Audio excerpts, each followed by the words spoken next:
Welcome to our cozy couch. Today we will be discussing one of my favorite subjects, topics, hobbies, pastimes, enjoyments, fulfillments, pleasures. We will be talking about books. I am a reader. I've always been a reader. Genre just changed a couple. When I was younger, fantasy by far. As I got older, obviously it developed. But today we will be going over our book haul that we had like a month ago or something. Because I like going to get books, but I don't like going to like new bookstores. I like half price books, thrift stores. I like old books. So here is the video of me actually getting these books. Okay, we are at Half Price Books. I'm gonna pick a book, one or two, because I need. I'm gonna look. I don't know what I'm gonna get yet though, but it's that type of day, I think. Okay, I got more than I was planning to get, but granted, I have not been here in a while, so I'm going to add them to the collection. I will give my review of the ones I got. So yeah. Okay, so we got a fat stack the last time we went to Half Price Books, and here, starting off, Dracula. So the reason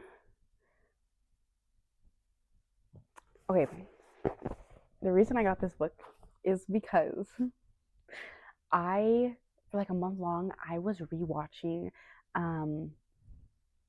Bram Stoker's, I keep forgetting, 1992. Either 1992 or 1995, because I'm mixing it up with the Pride and Prejudice. I think they came out both years, 1995. I have to look. Anyway, his Dracula, amazing. Could not get past the first hour. I couldn't. I just kept falling asleep. I don't know. I love those type of movies, like period pieces, but I was knocking out. I used it to go to sleep, but it was really good. I love it. And then I have been waiting since it came out in early July of 2025, and it only barely came out for Valentine's Day 2026 in theaters in the US. I have been waiting for it's a Dracula love story with, oh my gosh, I forgot something James. Oh no, Jones. Caleb Landry Jones, with Caleb Landry Jones. I have if an actor cries on film and I start crying, the Watergates are going. It's it's just an amazing film. I feel the same way about and the Andrew Garfield, practically in any film that he cries in. Yes, I got this because I watched the movie. I finally got to watch it in theater. I was like, whew. And then because I watched the movie with my sister wanted to watch the ending of the Dracula. So we were at home and I was like, okay, let's just watch it. It is not the same ending.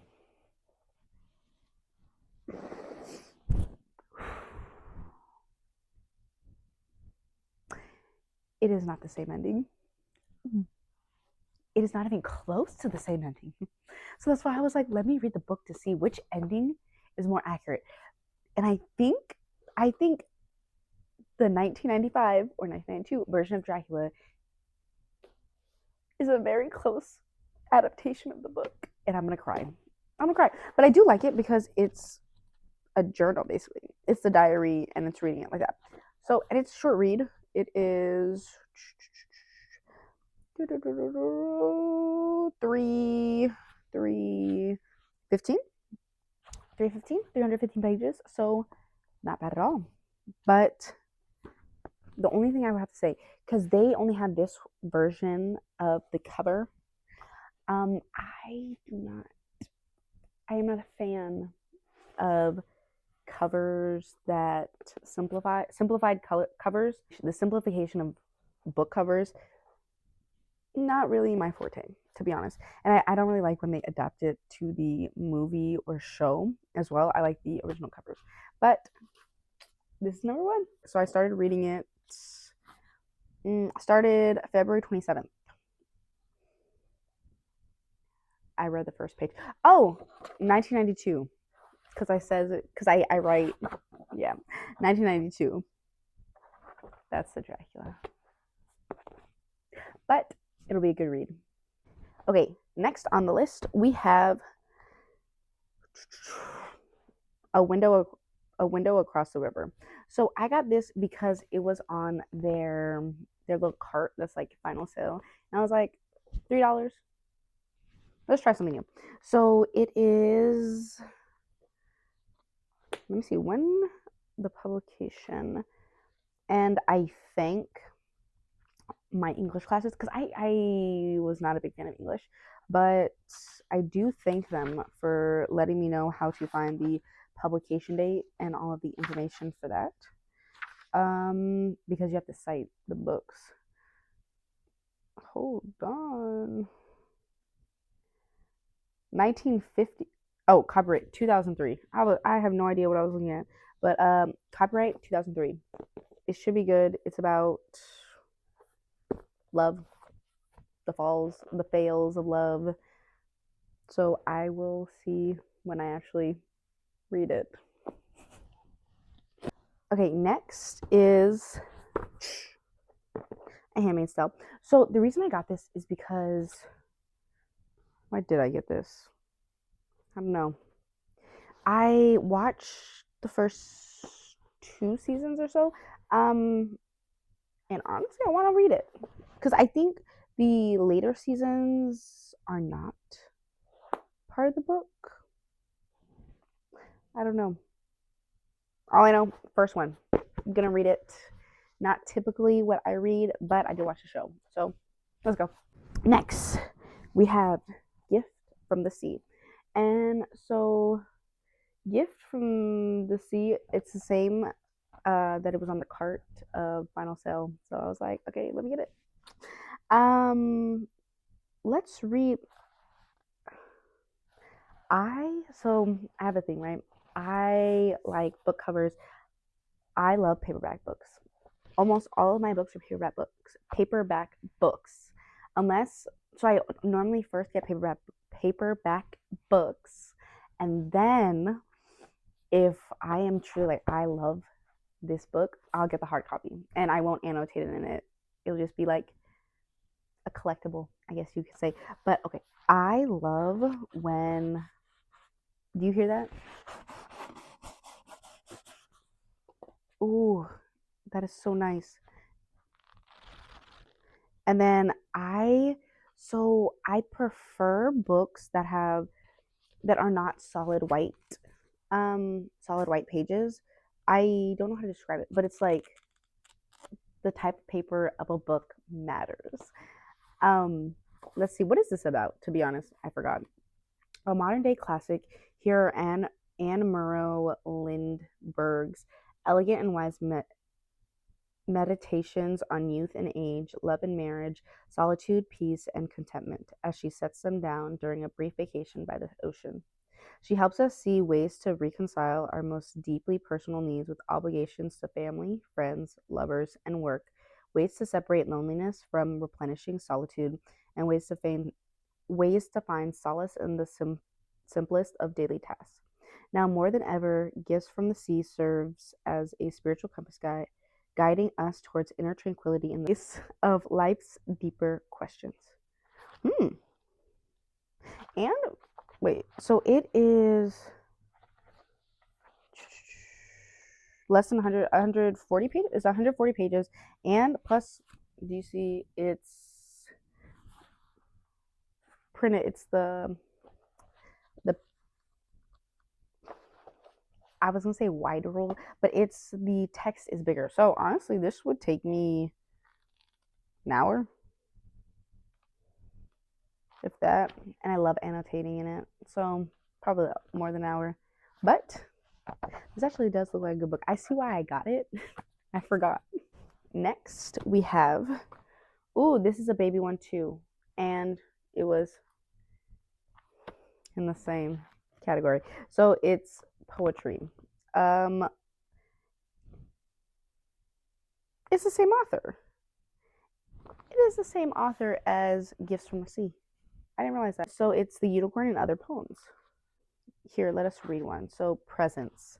I lift my head to find on high a wheeling hawk upon the sky, so far above, there too, my love, down at my feet, a weed has pressed its scarlet knife against my breast.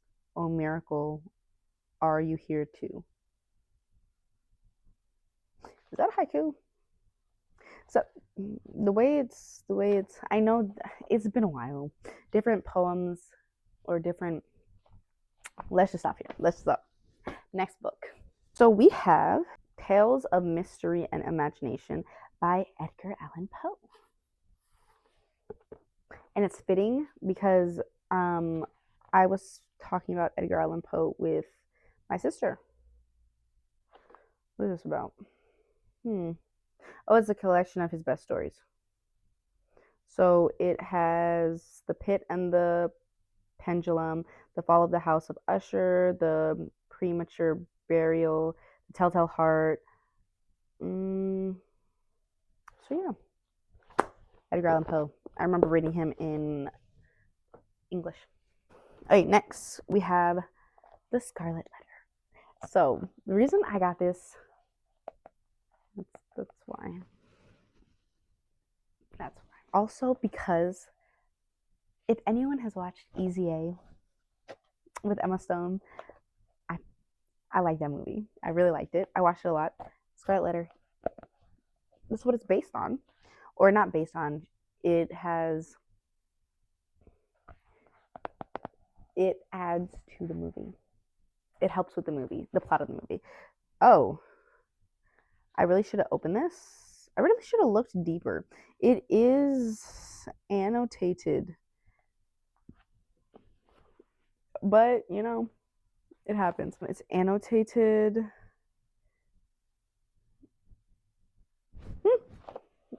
I like reading annotations, to be honest. I like putting them in the books and reading them, especially with someone I know, and if it's specifically like someone I want to know, get into their mind deeper, or know them deeper, their mindset. If they annotate books, you'll get to know them. Next, oh wait, we have John Steinbeck. Now, John Steinbeck, from the same place, Salinas, California. There's the John Steinbeck library that I used to go to when I was younger. Okay, so Of Mice and Men. I got this because I also have another John Steinbeck book. It is East of Eden. I had that one. It's a read. So definitely a read. But excited about this one. And it's a Penguin classic. So that's cool. Sometimes I really like the Penguin classics. Other times not so much because I want the what is it called? I want the original cover, but I like it.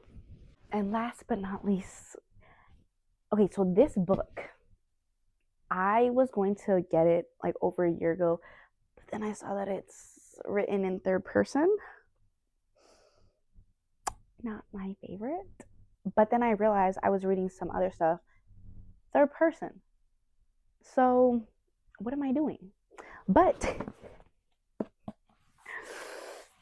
A Little Life. For some reason, this doesn't seem like big. It doesn't seem like a big book to me, but it is a little over 800 pages. I am gonna read it because I do think that it has something that I can take from it. So eventually, it's on my list. But the reason, okay, so third person, I did not change my mind about third person until I was reading these old Russian novels. And it's in first person, but then it goes to third person, but then it goes into a storyteller, and then it just flips and switches. So I think I like the complexity of that. So I will give third person a chance in different book contexts. That is our half price book haul. I love books. I do. So that's why on this cozy couch, not only will we be talking about other things, but we're talking about books. I think books are my one true love. That is true. I struggled a bit with English, and not like just language, just the aspects of language. So basically, language arts. English, it was not my best, but I grew to love it. Specifically about books. I love books. I do. I love being able to just, you turn off your mind and you go into that book. Sometimes, though, I get distracted. But when you're in it, you can just read and read and read. And I love it. It is calming. It is a privilege to know that you can live 1,000 lives in your one lifetime simply by reading a book. So, thank you for coming to our first cozy couch segment. Still working on it. So our cozy couch segment of our book haul. And with deepest gratitude,